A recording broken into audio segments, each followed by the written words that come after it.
Welcome to Wisdom-Trek with Gramps. I am Guthrie Chamberlain, and we are on day 2571 of our trek. The purpose of Wisdom-Trek is to create a legacy of wisdom, to seek out discernment and insights, and to boldly grow if you have chosen to grow before. Today is our 44th lesson in our segment of Theology Thursday. Utilizing excerpts from the book titled, I Dare You Not to Bore Me with the Bible, written by Hebrew Bible scholar and professor, the late Dr. Michael S Heiser, we will invest a couple of years going through the entire Bible, exploring the short biblical lessons that you may have not received in Bible classes or church. The Bible is a wonderful book. Its passages reveal the epic story of God's redemption of humankind and the long bitter conflict against evil. Yet it is also a book that may seem strange to us at times. While God's Word was written for us, it wasn't written to us. Today's lesson is Signed, Sealed, and Delivered to Satan.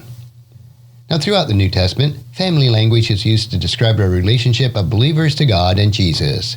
The Lord's Prayer instructs us to address God as our Father in Matthew chapter 6, verse 9, and Hebrews chapter 2, verses 11 and 12. The Lord's Prayer instructs us to address God as our Father in Matthew chapter 6, 9. And in Hebrews chapter 2, verses 11 and 12, reveals that Jesus considers believers as his own siblings. Paul says that the Christians comprise the household of faith in Galatians chapter 6, verse 10. How is it, then, that Paul tells Christians living in Corinth that believers unrepentant living in sin should not only be put out of the church, but also delivered to Satan in 1 Corinthians chapter 5, verse 5? If a person is given over to Satan, does it mean that they belong to Satan? Does that person lose its salvation and have to be reconverted to Christ? Nowhere in the passage does Paul suggest that this believer in question becomes an unbeliever or is without hope of salvation. After demanding the unrepentant believer be delivered to Satan, Paul notes that the goal of such decision is, in 1 Corinthians chapter 5, verse 5, for the destruction of the flesh, so that the spirit may be saved in the day of the Lord. What does Paul mean by the destruction of the flesh? Paul often uses the word flesh, in the Greek it's sarx, to refer to the physical body, but sometimes he uses it to refer to self-sufficiency, worldliness, or a manner of life. Since someone expelled from the church is not going to die as a result, the second possibility is the best. Paul is insisting that the unrepentant person be dismissed from the church to live in their sin and to endure the consequences of their behavior.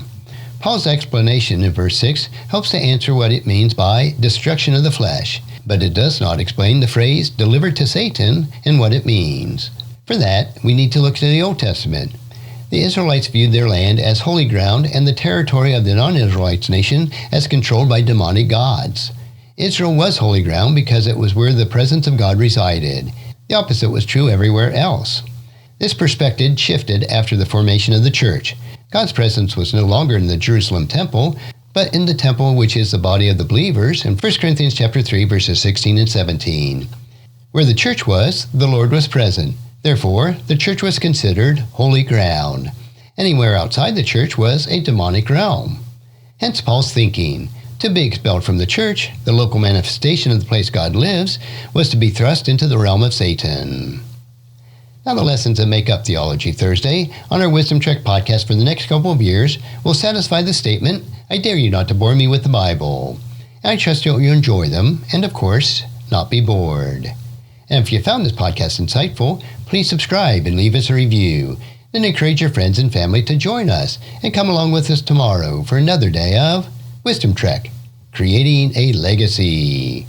Thank you so much for allowing me to be your guide, your mentor, and most importantly, I am your friend as I serve you through the Wisdom-Trek podcast and journal.